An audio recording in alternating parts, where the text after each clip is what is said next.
fine.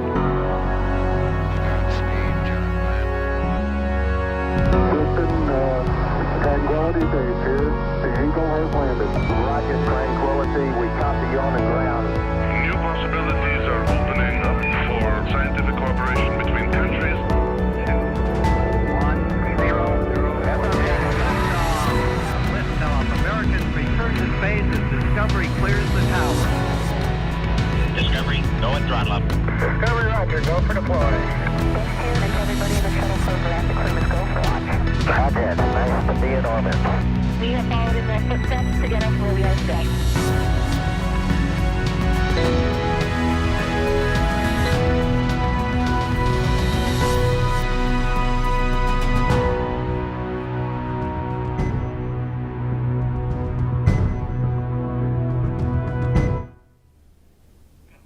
Good afternoon and welcome to NASA's Kennedy Space Center in Florida. I'm Joshua Finch of NASA's Communication. We're here to discuss NASA's SpaceX DM-2 mission. Teams from NASA and SpaceX just completed the flight readiness review, and we're joined by participants who can tell us more about that review. We'll first start with our presenters. First, we have NASA Administrator Jim Bridenstine, NASA Associate Administrator Stephen Jersick, Kathy Leaders, Manager of NASA's Commercial Crew Program,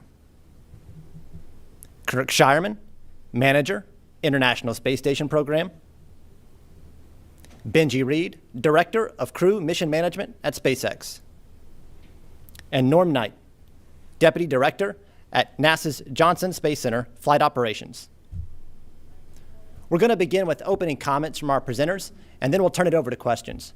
We're going to start with NASA Administrator Jim Bridenstine, who does have to leave a little bit early during today's briefings. So we'll start with Mr. Bridenstine.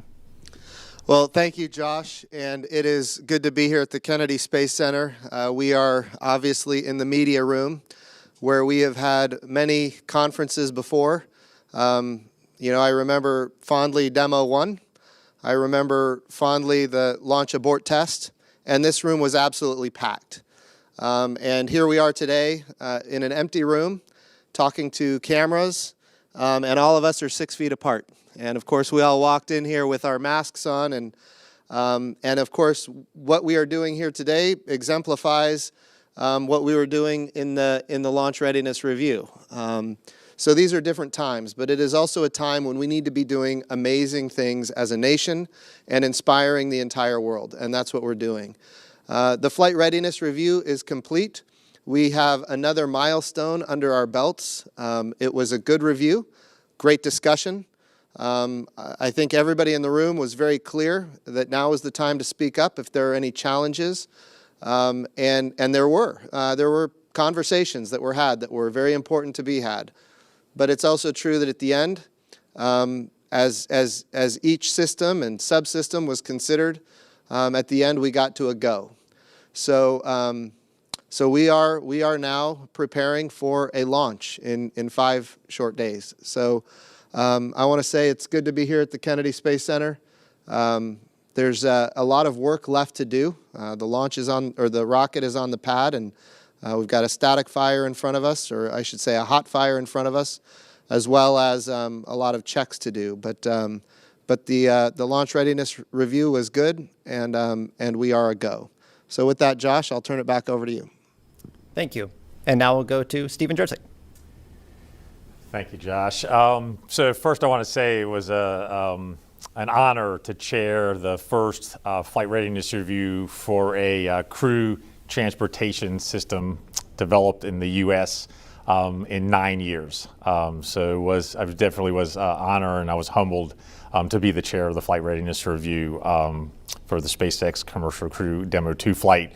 Like Jim said, it was an excellent review. I knew going in that the team was ready. We were ready to do this review, and they absolutely demonstrated that during the review. Day and a half of really good presentations, really good discussions, and we accomplished what we needed to accomplish to determine that we are ready for flight. There are no significant open issues, I am happy to report. In the end, it was a very, very clean review. There's just the planned forward work to get done. There's quite a bit of it between now and launch. but we are ready to launch on Wednesday, May 27th at 4:33 p.m. And it's a credit to the team, the SpaceX NASA team, for their hard work and dedication to get to this point.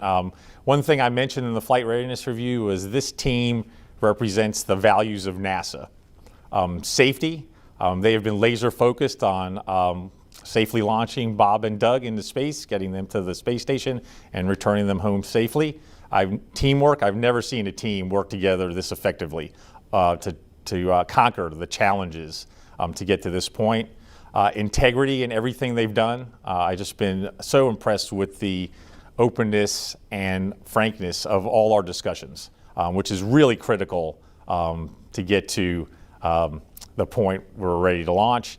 And then excellence. If you were in the flight readiness review and heard the briefings from the engineering team, just incredible engineers, and they demonstrated the excellence that we expect from both SpaceX as well as NASA. And I could not be more proud of the team. So thank you very much, Josh. And we'll now go to Kathy Leaders. Kathy? Wow. Oh, a really big day for the joint NASA SpaceX commercial crew team. I am so grateful for the NASA and SpaceX team who have dug deep and worked so hard to get us to this point. We have a tremendous team, and I'm very, very proud of them. I'm proud of the opportunity we had to be able to present to the agency our readiness and then have them agree. So very, very proud of the team, very proud of the team and the culmination of their work. I'm in awe that I get to lead this team. It's really an honor. But we're not done. You know, we talked a few weeks ago about we got to do this right. And we got to launch Bob and Doug. We got to make sure they're taken care of on orbit. And we got to make sure they get home. And we are committed to do that. And we're going to stay vigilant over the next few days. We still have a static fire. Jim, you did get that right. It is a static fire. And tomorrow we have also another really important event. It's a dry dress. It's kind of our last run through with the crew to make sure that we're really ready to get ready for launch. And then we have our final launch readiness review on Monday.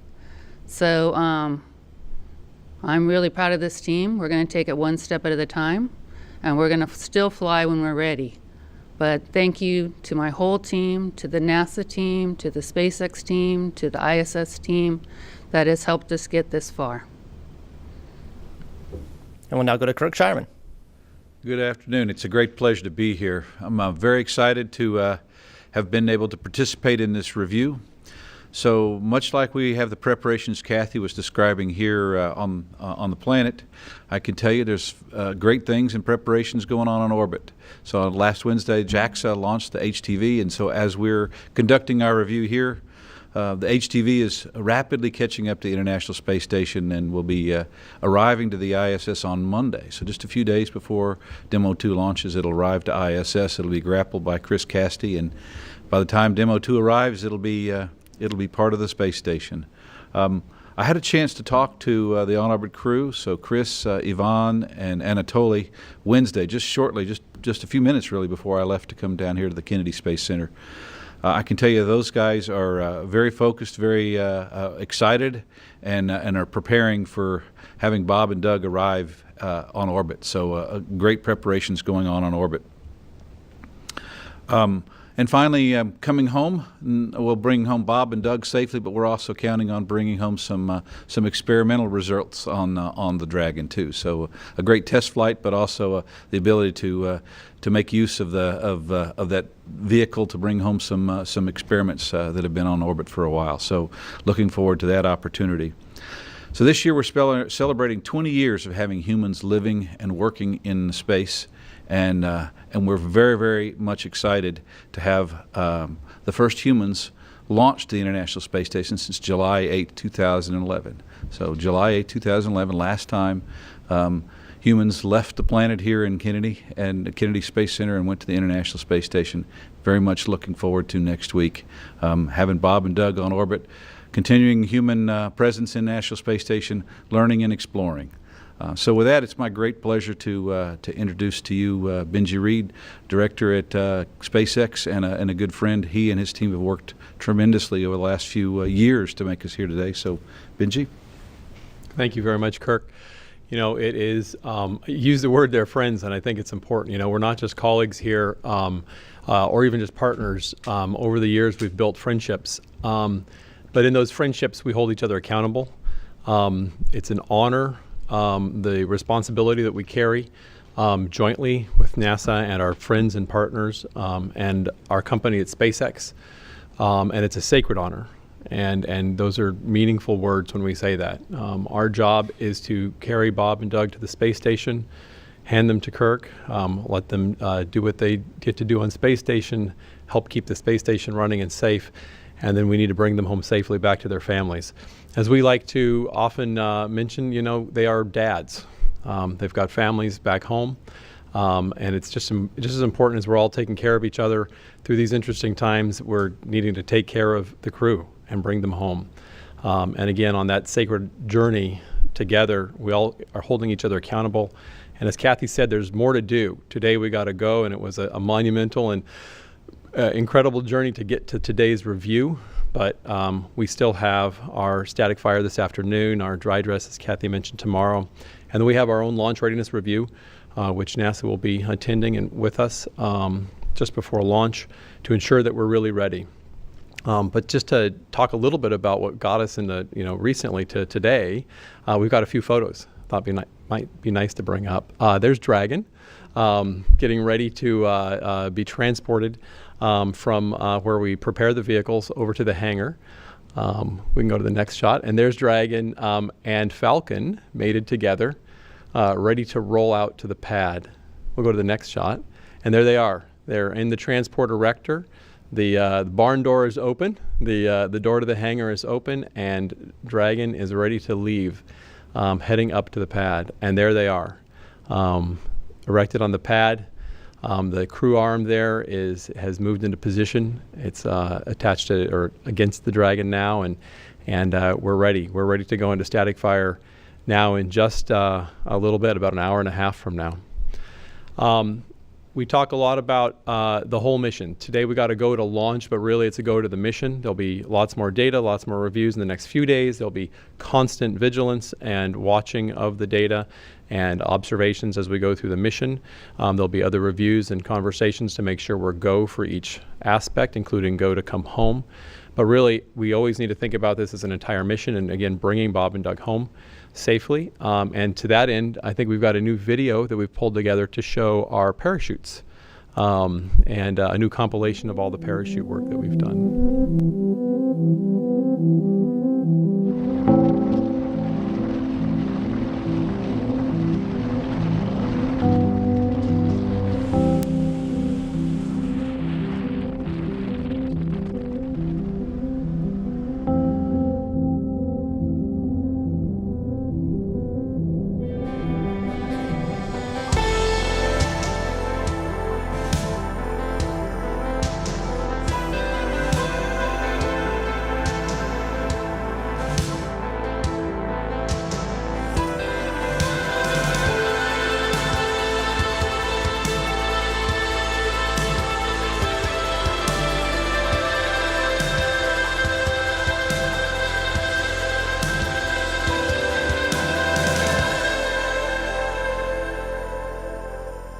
That last shot there is a beautiful image of the capsule coming home from our Demo 1 test. It is so incredible being here at Kennedy Space Center, the home of launching astronauts from space, of American astronauts from American soil on American vehicles, and we get to do it again in just 5 days. And so on behalf of all the teams working Dragon and Falcon and our hardware and software teams and everybody in our factory, all the way to our operations groups, we are honored to be that NASA has trusted us with this endeavor, that Bob and Doug trust us, and we're excited to do it. Thank you very much. And now we'll go to Norm Knight. All right. Well, it's a real honor to be here with you this afternoon. It was a fun 2 days, very long days. But from a crew perspective, this review was fantastic. We're satisfied with the discussions that were had, the thoroughness and the readiness of folks coming in and having the necessary discussions to assure that Doug and Bob are safe. And again, it's crew safety, vehicle safety, and test flight objectives in that order as far as the discussion goes with respect to risk and how that risk is managed. So we're very satisfied with that, and we're thankful for the teams, not only at SpaceX, but across the agency with engineers and safety engineers and integration folks that have really pulled together to make this a success. So again, it was a really good day. But it didn't just start with this review. It was really a journey that, again, friendship and partnership with SpaceX that started many years ago, and the astronaut office has been actively involved with SpaceX. It was a joint test team that was formed to embed the astronauts and our team members in with SpaceX to work together, to work in the development, to work into the human factors, and to make sure that the training was done and conducted in a joint manner so that we can, again, meet those objectives of crew safety and vehicle safety. That was done very well. That was a great journey. A lot of folks were involved with that, and it was very successful. The trust that was built with these teams over many years will pay infinite dividends, because that trust, I call it the fabric of trust, is what holds us together as teams when things get stressed and strained and we're working issues and anomalies and getting ready for flight test readiness reviews and things like that. That's what's going to hold us together for this, and that's what's going to hold us together throughout this whole mission, from the time the crew leaves astronaut crew quarters to the time that they are returned and safely touch down and return back to their families. That is all of our objectives, whether you're from SpaceX or NASA, is get the crew back safely. Today was also another great milestone, really, in the continued journey and road that NASA is paving for human exploration. And it's great. It dovetails right in with Artemis, and it's part of this overall objective of NASA paving a road that our commercial partners are going to travel upon as we go forward. So very exciting. Give you a quick preview of the crew schedule as we go forward. Tomorrow's a big day, as Kathy said. It's the dry dress. The crew will get up in the morning around 8 a.m. and start doing dry dress preparations. They'll get some briefings. They'll suit up. They'll head to the pad, and it'll be a dry dress and a practice run and prep for launch. So we're very excited with that. The culmination of that will be a debrief. They'll head back to the astronaut crew quarters where they've been in quarantine and start getting prepared for additional training and launch preps. So with that, again, it's an honor to be here. Thank you, Norm. And I believe that's about the time that we have today with Administrator Jim Bridenstine. Thank you for being with us for opening comments. And we're now going to transition over to taking your questions. You can take questions using the hashtag AskNASA. And then, of course, we have media dialed in on the phone bridge. So we'll start with our first question from Michael Sheets. Michael? Hi, folks. Thanks again, as always, for hosting this. I'm really curious in the length and thoroughness of this review that we did the last 2 days. Aside from the technical takeaways, what should people understand about what this panel together concluded in preparation for Demo-2? Is this a spacecraft that NASA has deemed human rated? Is that the broad takeaway? And how do people who aren't maybe as savvy with the industry should understand this means in preparation for the launch? Okay, so first and foremost, this was a readiness review for the Demo-2 launch. So we went over, like Mr. Bridenstine discussed, all the systems on the spacecraft, on the launch vehicle, on the ground, and ensure that all the issues had been closed satisfactorily, and they were. In fact, all those issues were closed out prior to the review. All the waivers, all the deviations, all the requirements verifications, all of that was done prior to the review and closed out by the program, both NASA and SpaceX. So it was a very successful FR for Demo 2. It also was an interim human rating certification review. And what I mean by interim is that we validated that this system meets the human rating certification requirements for the Demo 2 mission. And those requirements feed forward to future missions, including the Crew 1 mission. We will have a final human rating certification review after Demo 2 and before the Crew 1 mission, just to certify the relatively small set of design changes between the Demo 2 system and the Crew 1 system. And at that point, we'll deem the system human rating certified. But today's review and the interim human rating certification went a long way to certifying the system for crewed flight. And our next question is from Marina Corin from The Atlantic. Marina? Hi, everyone. Kirk, this is a question for you. Last year, before the uncrewed demonstration flight, there was some disagreement between you and your Russian counterparts about the capsule's approach to the ISS, which, of course, was resolved before launch. Did any officials from Roscosmos provide any dissenting opinions this time around on anything? Well, Roscosmos actually was part of our review for the last 2 days. So Roscosmos, a number of our Russian colleagues participated, and they participated from Moscow. So while there were long days for us, they were actually long nights for our Russian colleagues. By the way, our Japanese colleagues participated from Japan. So quite the marathon for many of us.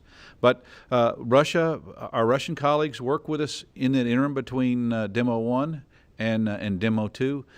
We've had countless discussions with them about all the requirements, about all the waivers that we've taken, and so we went through all those, technically explained to our Russian colleagues, answered their questions, and finally a big shout out to SpaceX. One of the big concerns that Roscosmos had was a very, very remote possibility of a failure, but if that failure occurred, it could cause damage, perhaps even catastrophic damage to the ISS. SpaceX said, we understand and we'll make a modification. So SpaceX actually went out and made a modification to their vehicle between Demo 1 and Demo 2. So it was really some of all those things. Great communication with our Russian partners, an outstanding effort on behalf of SpaceX to close that gap. And then the trust that we've built over the years to get us today. So Roscosmos participated and they were go, and no concerns with that remaining issue. And our next question is from Stephen Clark from Spaceflight Now. Stephen? Hi, thank you for taking my question. I had a question, I guess, for Kathy leaders maybe. I know the commercial crew program requirement for the loss of crew risk is 1 in 270. I know there's reason not to look too hard at these numbers, but that, as I understand, was a requirement for the commercial crew program. Just curious where you ended up in the loss of crew number for this mission and what mitigations operationally or physically on the spacecraft you had to do in recent months or recent last year or two to get to that 1 in 270 requirement. Thanks. So we actually, between the SpaceX and operational controls, we actually were meeting our 1 in 270 requirement. And it's not just a mission; it's an overall certification requirement. So, with all the work that we've been doing with SpaceX on the modeling, on the different aspects of their design, and obviously MMOD mitigation and inspection, that requirement was closed out acceptably. And our next question is from Tim Fernholz at Quartz. Tim? Hello, everyone. Thank you for doing this, and good luck.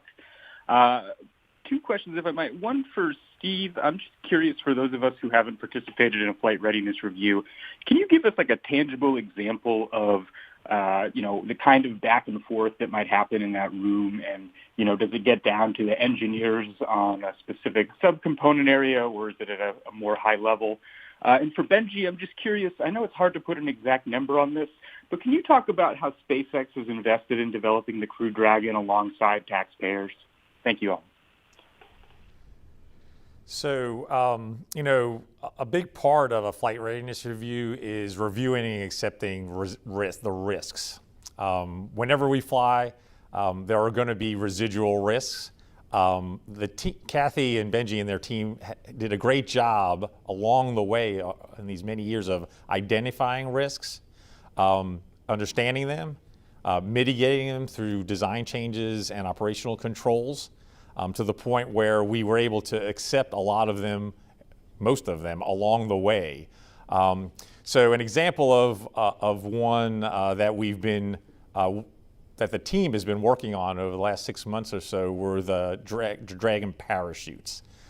So we established a little while ago that the original chute designs did not have adequate margin based on some knowledge we had gained through testing about how the chutes deploy and the loading on the chutes.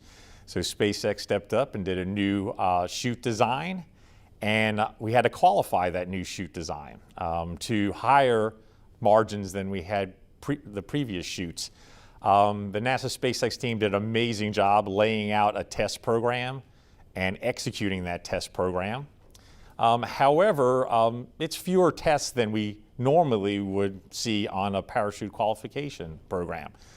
So we took a long time and a couple of presentations during the review to have the team walk us through the design, the changes, the qualification testing, and the margins on the chute to make sure that everybody was good with how those chutes were qualified, and we had very high confidence that they will function as we need them to when Bob and Doug return from the International Space Station. And our next question is from Eric Berger, Ars Technica. Eric. Hi, good afternoon, everyone. Thank you for doing this. I guess the question maybe for Kathy, it's been a little more than a year ago when there was the accident, when they were testing the Super Drago thrusters, and it was a pretty visceral image of what happened on the pad there, and at the test pad. And I'm just wondering, did you think we would get here a year later to where we're ready to launch crew now after that accident?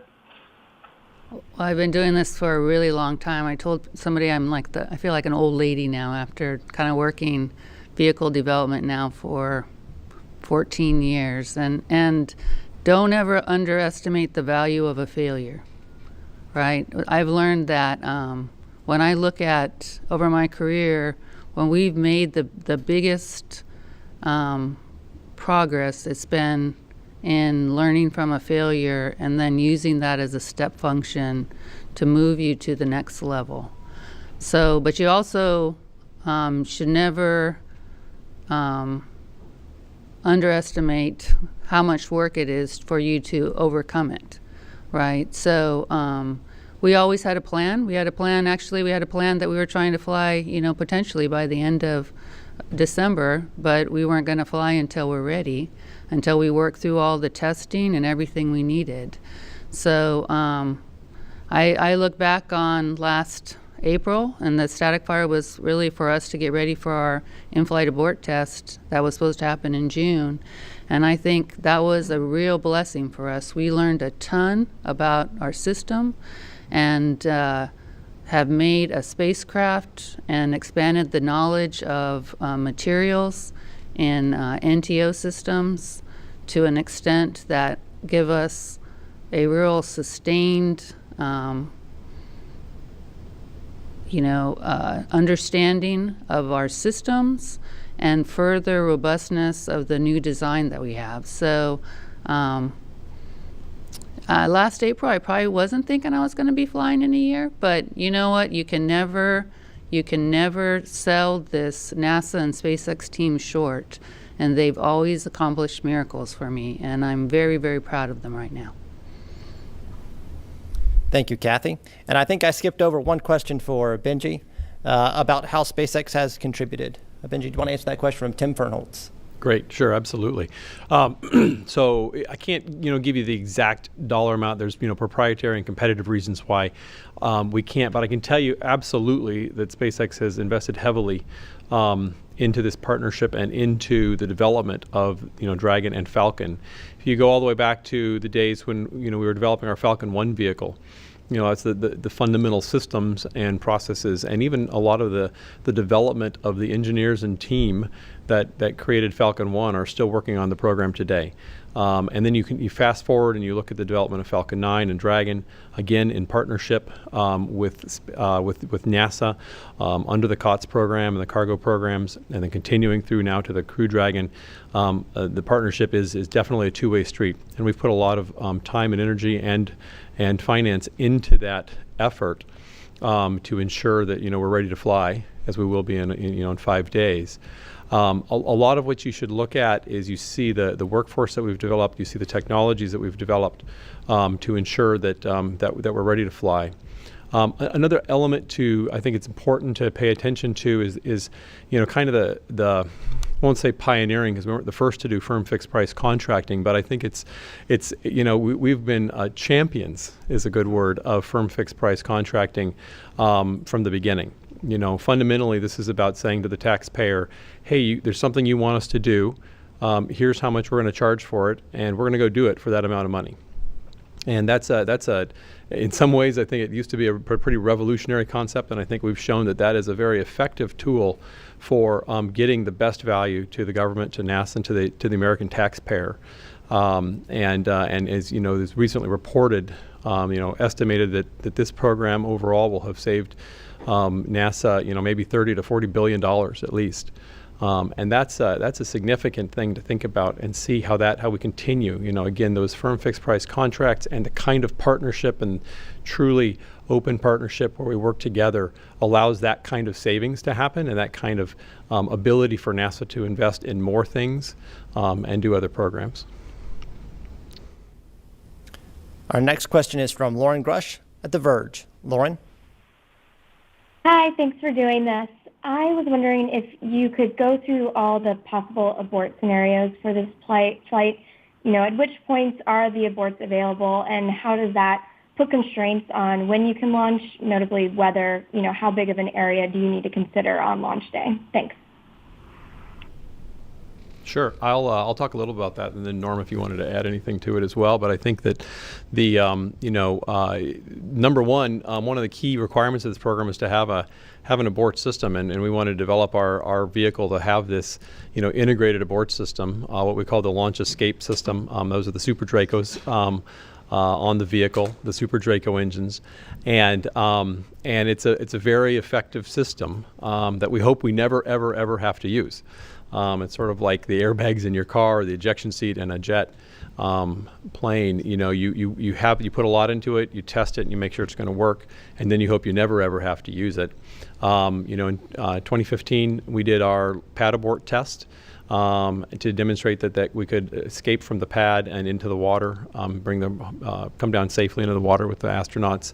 And then again in January of this year, we did the in-flight abort test, launched on a Falcon 9, and initiated the launch escape system mid-flight in some of the roughest moments of the launch, and demonstrated again that launch escape system can bring the vehicle down and bring the crew home safely to the water and be able to be recovered. You asked the question about when is it available. It's really available almost the entire time.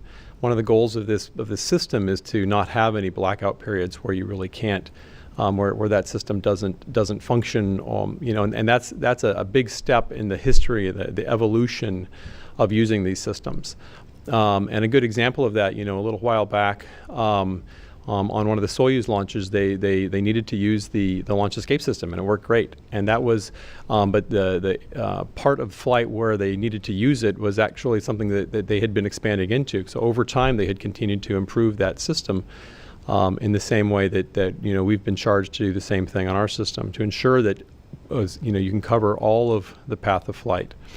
You asked about weather and what we might look for, and that's a really important point. And I didn't mention it earlier, but I think it's important to talk about weather. on coming up here for launch day.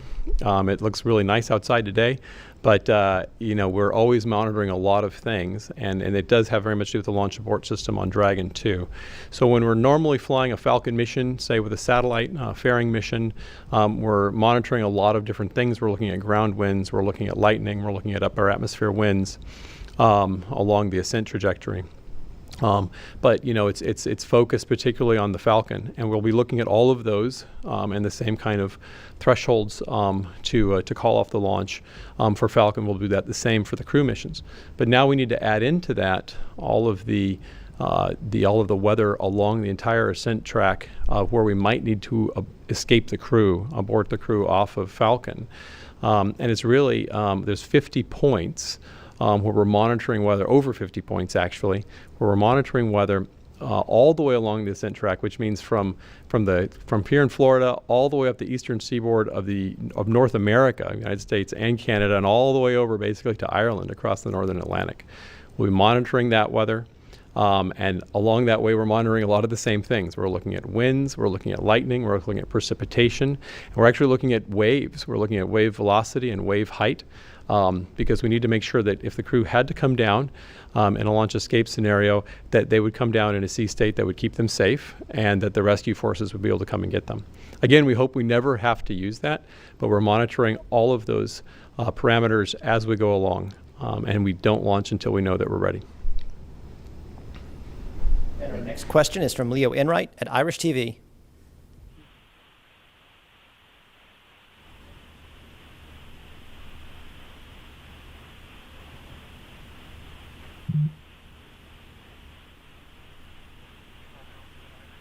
All right, and it looks like we lost that connection, so we'll go to Irene Klotz at Aviation Week. Irene? Thanks, Josh. My question's for Benji Reed. Given what you've learned working with NASA on commercial crew for all these years, how much faster do you think SpaceX can get to crew flight with Starship? So that's a great question. Although I have to say that our focus today, of course, is on Demo 2. And my focus particularly has been on the commercial crew program. Super excited as we develop Starship and develop that in partnership with NASA in the contracts that we're already working, the programs are already working with them.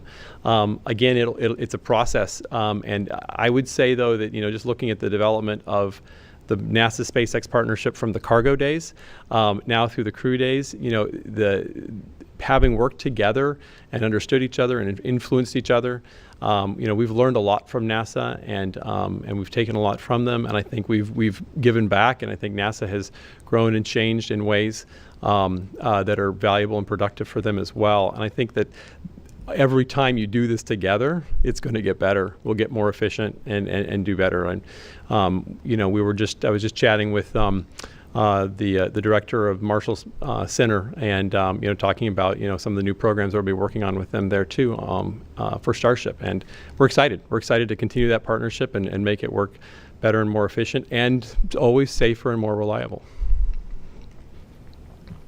And our next question is from Mike Wall, space.com. Mike? Thank you all. This is a question about kind of what the next steps are going forward, between now and actually launch day. I'm just mostly curious about what do you need to kind of tick off on during the review this coming Monday that you guys didn't talk about during the flight readiness review. So that's probably for I guess Benji, what's Monday's review going to look like, and how it's going to be different from what's already been discussed. Launch readiness review is ultimately the final check to make sure that everything that was open, any open issues or concerns, that those have been answered. Anything new that we may have discovered, again, has been closed and answered. But particularly, it's really an assessment of the data, right? We'll have done our static fire that we're doing here shortly this afternoon. We'll have done our dry dress rehearsal with the crew. And that's a ton of data. Really, really important that all of our engineers, and they're all on deck and ready to go right now. And for the next few days through the weekend, they will be analyzing and looking at all the data and all the observations that are made. And launch readiness review is to go again across all of the teams and every person and say, are you ready? What did you learn? What came out of the data? Are we ready to go? And our next question is from Emory Kelly, Florida Today. Emory? Hey, folks. Thanks for doing this. I appreciate it. Administrator Bridenstine mentioned, over the course of the past 2 days, folks could speak up if they had any questions, and I know you mentioned the discussion between the Russians and the issue resolved between Demo 1 and Demo 2, and I know you discussed parachutes. I'm curious if there was anything else that came up yesterday and today that maybe led to some longer discussions that sticks out. Thank you. Yeah, so the other two kind of technical special topics we had was the NTO titanium compatibility issue that was discovered during the Dragon hot fire test back in April. Also a tremendous amount of work done by the NASA SpaceX team to understand that and to figure out how to mitigate and control that hazard, and a lot of questions to just understand where we were and make sure that we were ready to accept that risk, the residual risk there for the Demo 2 flight, which we are. Again, I cannot tell you the amount of testing that was done by the White Sands test facility team and the SpaceX team in McGregor, particularly the SpaceX team in McGregor, over the past few weeks. This has done a tremendous amount of testing, and that testing gives us confidence that we have a system that's going to perform, and we'll have that abort capability that Benji was discussing earlier. Another one was a more late-breaking issue, late-breaking within the next month or so, not days, but late, on performance shortfall of the fire suppression system. So the team, it's a system that suppresses any fire underneath any equipment or anything on the floor of Dragon, underneath the floor of Dragon. And so the team again analyzed both the hazards there as well as the ability of the system to suppress a fire. We deemed the risk to be very low there. And so we were able to review that data and that great work done by the team and accept that risk. So a couple examples of technical issues that had been closed out before the review, but were reviewed by the board. Lots of questions, lots of back and forth. And in the end, we agreed with the program that with them closing those issues, and we were ready to proceed. And our next question is from Jeff Faust at Space News. Jeff? Yeah, good afternoon. Actually, just to sort of follow up on the previous question, there's discussion that there's still some open work left to do to tie up loose ends before the launch. Can you give some examples of some of that open work that still has to be done between now and presumably the launch readiness review on Monday? Thanks.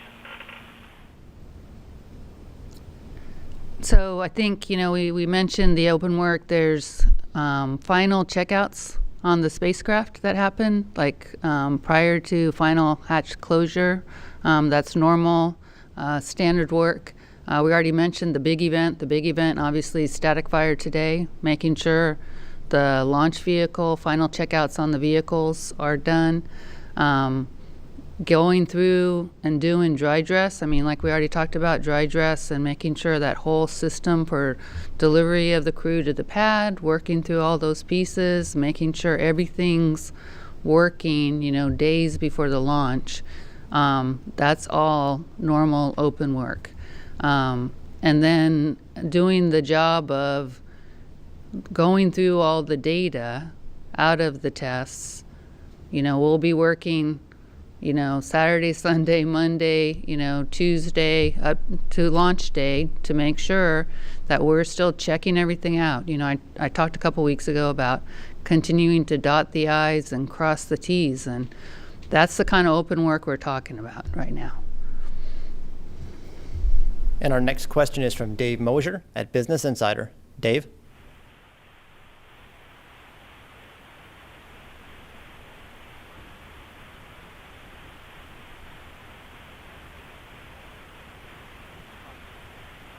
And our next question will actually be from Jackie Goddard with the Irish Times of London. Jackie? The Times, yes. Hello, thank you. My question, I think, is for Kirk. Earlier this week, there was a report from Sputnik, the Russian government news agency, that quoted Roscosmos officials saying that they were monitoring increased benzene levels inside the space station. They stressed there was no threat to crew and that the concentrations didn't exceed the exposure limit. But can you tell us what that's all about? Was there any focus of conversation at the review? And does it raise any potential for concern with sending 2 additional crew up? Thank you. Well, what's going on in the Russian government, I'm not the right person to ask. I think Roscosmos would be the right group to ask.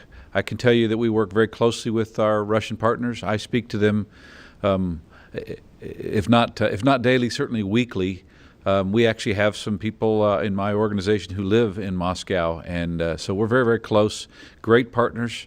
There has been no discussion about any immediate change in the work that they're doing. Certainly no increased risk to the crew today as a result of any of this. So I'm not concerned at all about that. I think maybe what they're referring to might be longer-term decisions that the Russian government and the Russian Space Agency could make, but that would really be a question for them. So the Russian crew, I actually spoke with Ivan and Anatoly on orbit this week, and they're very excited about having 2 more crew members come up there. The ISS is in great shape. The crew on orbit's in great shape. I know the crew here on the ground, you guys just talked with them, they're in great shape. So I think the vehicle on orbit's ready to go, and we're working to make the vehicle here on the ground ready to go. Great. And our next question is from Antonia Amarillo with Florida Today. Yes, hi. Thanks for taking my question. I was wondering, why does it take Crew Dragon 19 hours to reach the International Space Station when it only takes Soyuz 6 hours? And can Crew Dragon, get there to the space station quicker? And if so, why hasn't SpaceX and NASA decided to do that? Thanks. You bet. Absolutely. I mean, it's about orbital mechanics. It's about when you launch, right? There's phasing that you have to do to get to the space station, and so you look at the different launch opportunities, again based on weather and a whole number of other factors, and you determine when's the best time to launch, and so you set up a number of launch opportunities, days and times, and some of those launch opportunities require more phasing time, and some of them require less. And so on the 27th, it's about a 19-hour phasing, but then on other days it would be less, other days it could be more. So it really just depends on the launch. It's the orbit of space station and the time of day and time of year that determines that length of time. I will just add one more thing. This is a test flight. We talk about this launch, but this is a test flight, right? And so we could have picked different launch days that had different phasing opportunities, right? But there's also checkouts that we're doing along the way.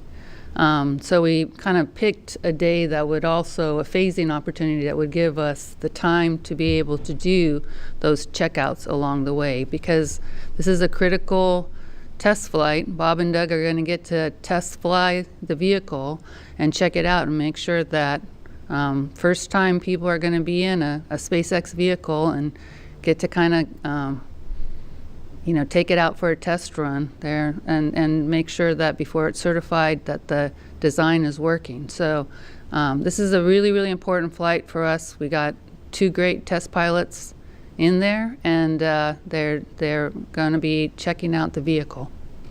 And if I could add one more thing, the Soyuz was designed in the 70s, started flying in the 80s, and the norm has been 34 orbits, or really 2 days for the Soyuz to get to International Space Station. It's only been in the last three and a half years that they started going to, instead of 2 days, to get to 6 hours. And so I'm counting on SpaceX to accelerate the time in the next 20 years. So I'll say Kathy makes a really good point. One of the cool things that and we're going to work on that, Kirk. And I hope it's a lot sooner than 20 years.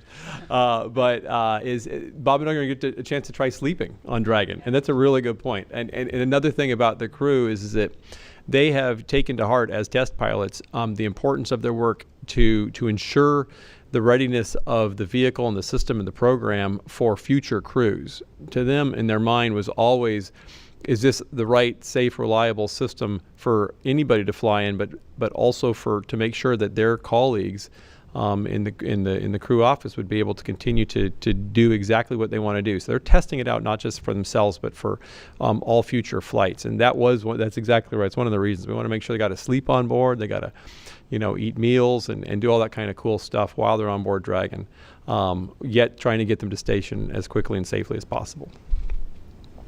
And our next question is from Jackie Waddles at CNN. Jackie? Hey, folks. Thanks so much for doing this. My question is for Steve. So with Doug Lavero leaving the HEO this week, Steve, I know you took over Doug's role in this review, and I was curious if you had to do any additional preparation to assume that role, and if that last-minute change created any challenges over the past couple of days. Yeah, actually, I've been conducting agency-level reviews of the Commercial Crew Program for the last 2 years as the Associate Administrator, as part of my chairmanship of the Agency Program Management Council. So every 2 to 3 months, Kathy has come in and briefed agency leadership, including myself, on the program. All the issues and challenges, the resolution of them, or paths to resolution.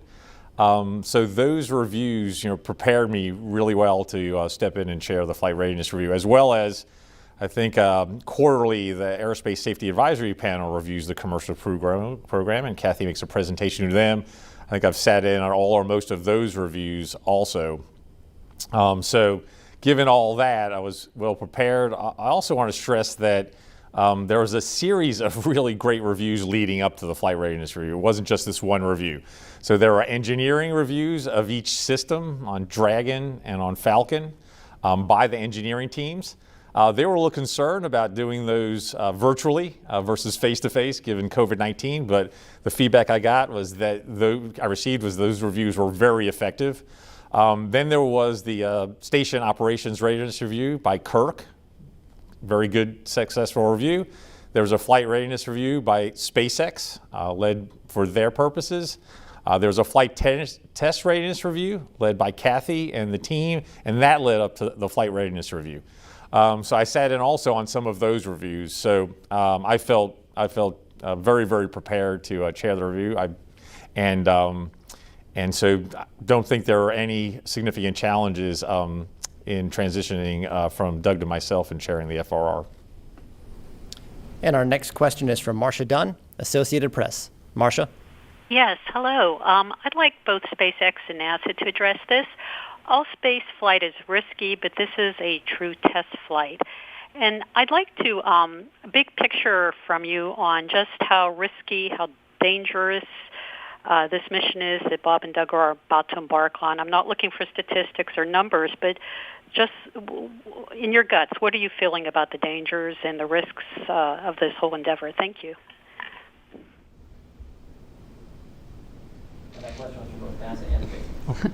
Well, there's lots of people that are NASA and SpaceX.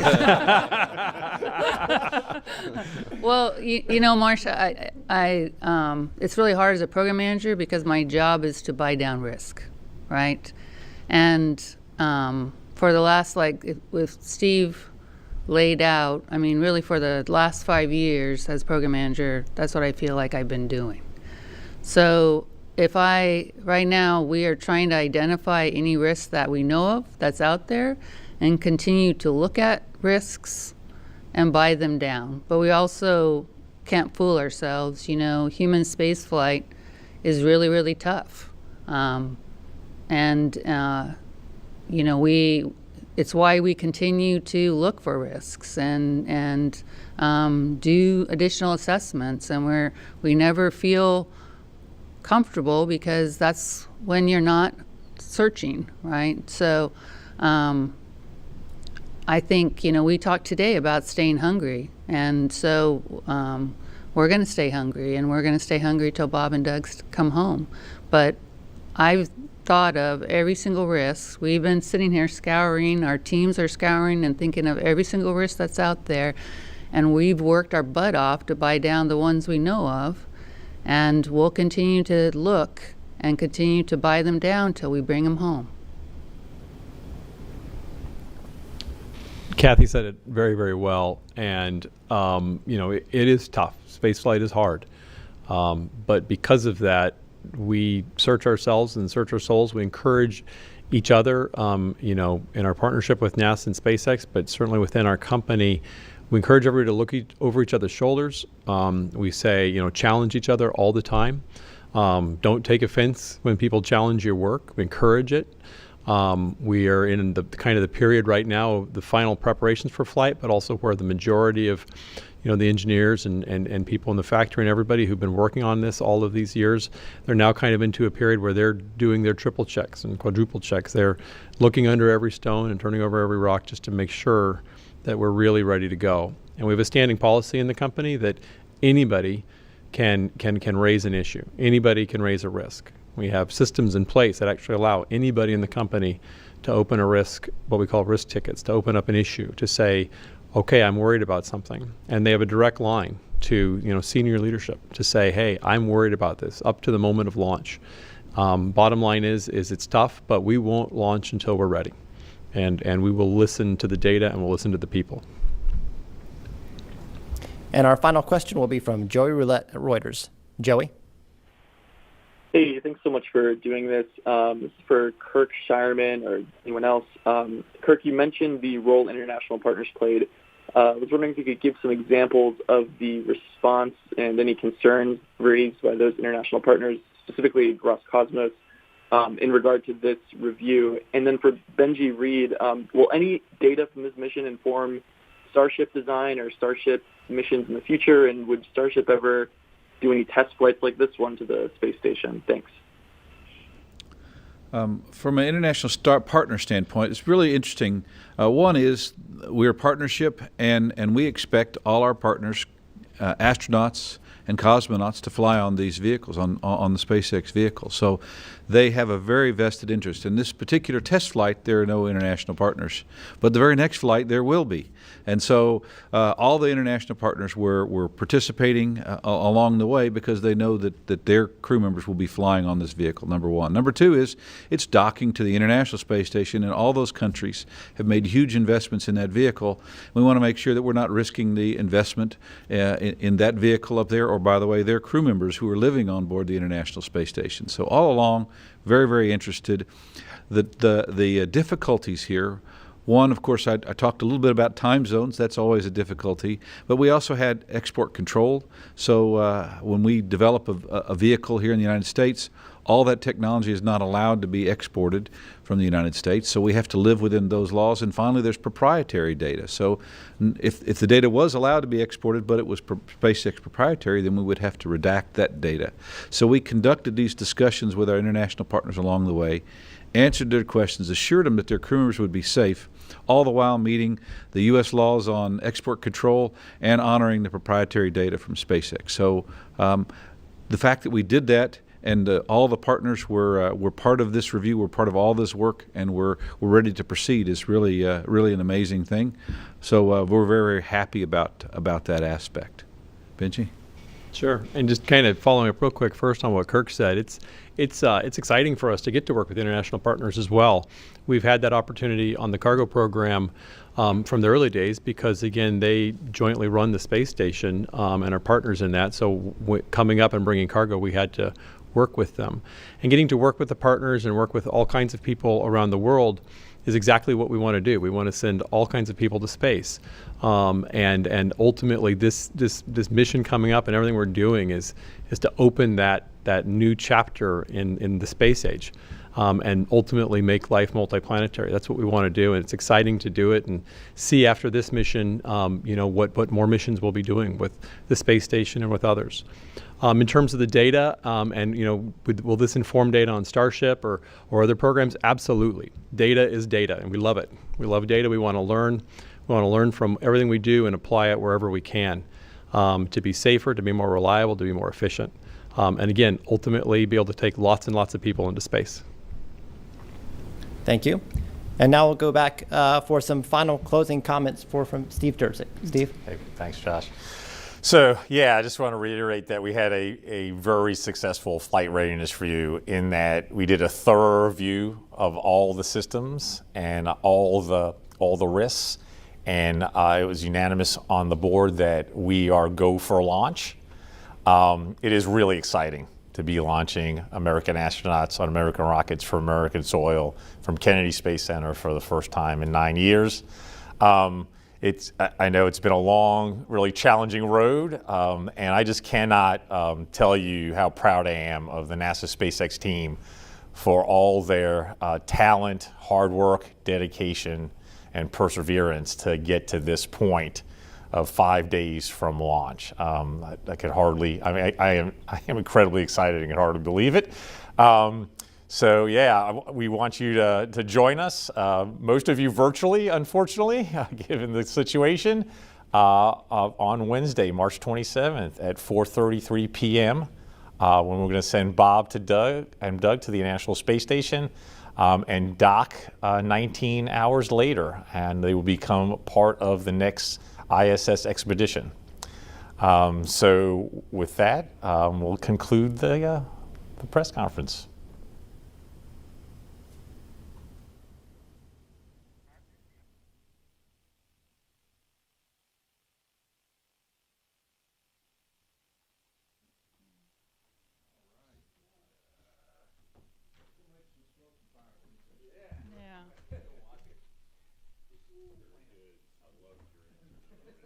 Oh, thanks. That was excellent. I love that. Okay. That is your job. That is the job. I don't know what